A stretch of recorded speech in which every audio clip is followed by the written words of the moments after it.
ဓမ္မရဆိုရင်စလုံးသားစာဆောင်အခန်းကြီး9အပိုင်းငယ်1ကနေ14မှာပါတဲ့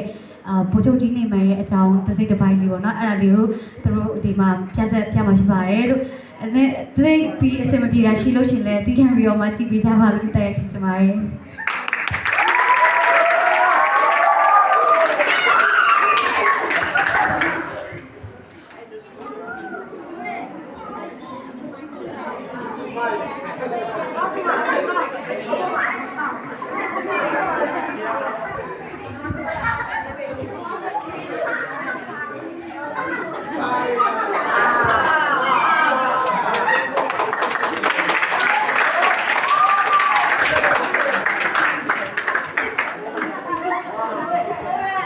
ဓမ္မရာဇဝင်စတုထစာဆောင်အခန်းကြီး9အပိုင်းငယ်1မှ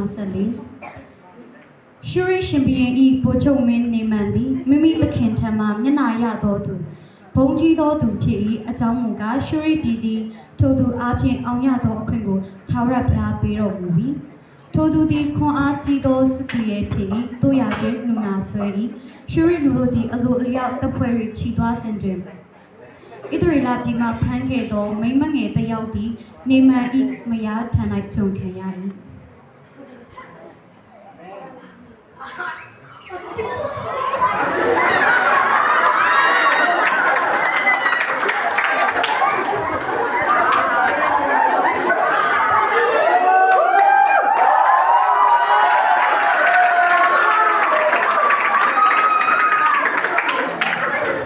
ထိုမိမကလည်းကျမသခင်သည်ရှမာရိမြို့၌ရှိသောပရောဖက်ထံသို့ရောက်ပါစေသောထိုပရောဖက်သည်သခင်၌ဆွဲသောလူနာကိုကြောက်စေလိမ့်မည်ဟုမိမိသခင်မအားဆို၏နေမန်သည်မိမိအရှင်ထံသို့ဝင်၍ဣသရေလအမျိုးမိမငယ်စကားကိုပြန်၍ရှောက်၏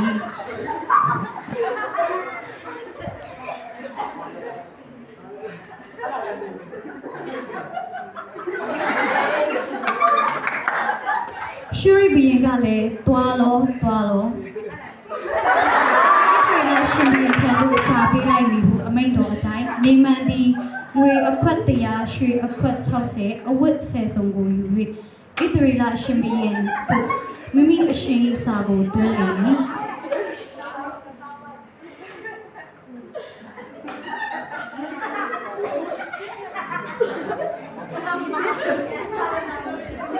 စာ၌ပါသောအချက်မူကားကိုရောသည်ငါကျွန်နေမန်ဤလူနာကိုပျောက်စီခြင်းကသူ့ကိုဤစာနှင့်အတူငါစေလွတ်သည်ဟုပါသည်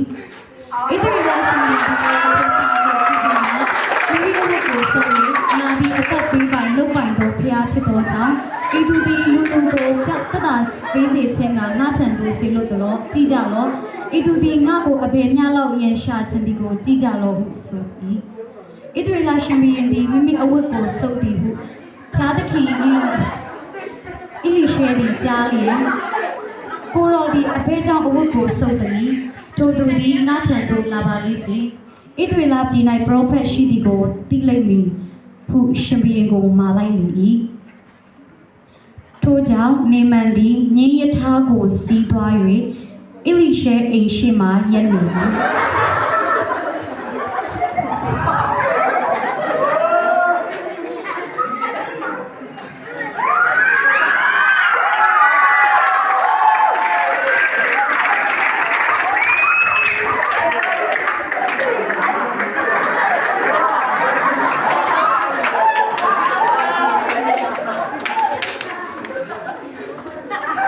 အီလိရှဲကတင်းသည်သွား၍ယော်ဒန်မြစ်၌9ကြိမ်တိုင်အောင်ရေချိုးလောအသားပြောင်း၍တန်ရှင်းလိမ့်မည်ဟုလူကိုစေလွတ်၏ပြောစေ၏နေမန်ကလည်းအကယ်၍ပရောဖက်သည်ထွက်လာမည်ငါအနားမှာရက်နေလျက်မိမိဖျားသခင်ထာဝရဘုရား၏နာမတော်ကိုခေါ်၍မိမိလက်နှင့်သုံးသက်သဖြင့်နူနာကိုပျောက်စေမည်ဟုငါထင်၏ဓမ္မသက်ပြည်၌အဗနာမြစ်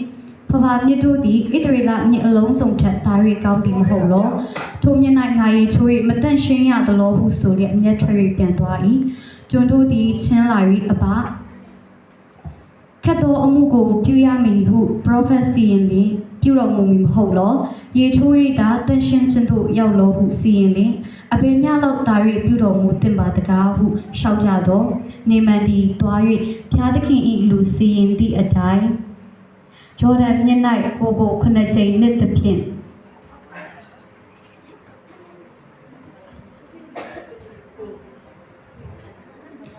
ယောရန်မြစ်၌ကိုခုနှစ်ကြိမ်နှစ်သဖြင့်သူ၏အသား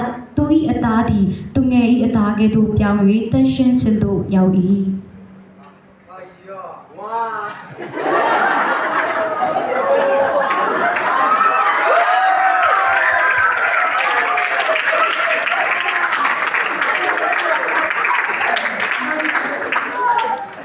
အားလုံးပဲကျေးဇူးတင်ပါတယ်